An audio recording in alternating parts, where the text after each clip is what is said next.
Assalamualaikum warahmatullahi wabarakatuh. Bersama saya Siti Fatimah binti Japin, bernomor matriks D119-298 daripada kelas 5C akan membentangkan tentang kajian saya yang bertajuk Tinjauan berkaitan isu murtad di Malaysia. Agama Islam adalah agama yang membawa rahmat kepada seluruh alam. Dan murtad pula ialah satu istilah yang diberikan oleh Islam kepada perbuatan seseorang Muslim yang melakukan sesuatu perkara yang boleh mengeluarkan dia daripada syariat Islam, baik berupa perbuatan maupun kepercayaan serta keyakinan yang mencukupi syarat untuk mengeluarkan dia daripada agama Islam. Dan permasalahan murtad ini juga sebenarnya telah berlaku sejak dalam sejarah Islam lagi dan bermula sejak di zaman Rasulullah SAW. Dan hal ini perlu diambil serius dan dibendung dengan segera. Baiklah, kita beralih kepada permasalahan kajian. Dalam kajian saya terdapat 5 permasalahan kajian yang berlaku, yaitu yang pertama, kejahilan dan kedangkalan umat Islam itu sendiri. Yang kedua, pengaruh untuk bersama dan berkahwin. Seperti yang kita tahu, remaja pada masa kini lebih rela meninggalkan agama mereka untuk bersama dengan orang yang mereka cintai.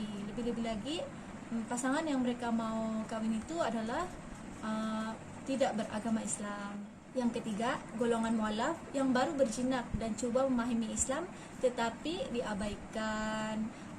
Ini juga merupakan salah satu permasalahan yang berlaku kerana orang-orang mualaf kebiasaannya baru ingin mempelajari tentang Islam, tetapi jika diabaikan mereka akan mula tidak berminat dan akhirnya kembali kepada agama asal mereka. Yang keempat, terpengaruh dengan hiburan yang melampau, contohnya K-pop dan sebagainya. Dan yang terakhir, nipisnya keimanan seseorang, dan ini merupakan masalah yang utama kerana jika iman kita nipis, kita akan mudah terpengaruh. Seterusnya, objektif kajian. Terdapat 3 objektif kajian yang utama, yaitu yang pertama, untuk mengkaji faktor apakah yang menyebabkan berlakunya masalah murtad ini. Yang kedua, mengkaji kesan yang berlaku akibat daripada masalah murtad. Dan yang ketiga, untuk mengenal pasti usaha yang dapat dilakukan untuk membendung masalah murtad ini. Kita pergi lagi kepada persoalan kajian. Persoalan kajian ini dia lebih kepada membincangkan tentang mengapakah. Contohnya, mengapakah? Apakah faktor yang menyebabkan berlakunya masalah murtad? Yang kedua, apakah kesan yang akan berlaku? Dan yang ketiga, apakah usaha yang boleh dilakukan? Dan persoalan kajian ini dia lebih kurang juga seperti objektif kajian tadi. Seterusnya kita pergi kepada metodologi kajian, yaitu cara-cara ataupun kaedah kajian dijalankan. Terdapat 3 bentuk metode kajian yang telah saya gunakan, yaitu yang pertama, reka bentuk kajian. Reka bentuk kajian yang saya gunakan pada kali ini ialah menggunakan kaedah kualitatif. Seterusnya melakukan kajian tindakan, kajian case, kajian lapangan dan menganalisis dokumen. Dan metode yang kedua ialah menggunakan kaedah pengumpulan data. Dan kaedah ini memerlukan analisis dokumen dan juga prosedur temubuan. Dan metode yang ketiga ialah prosedur analisis data.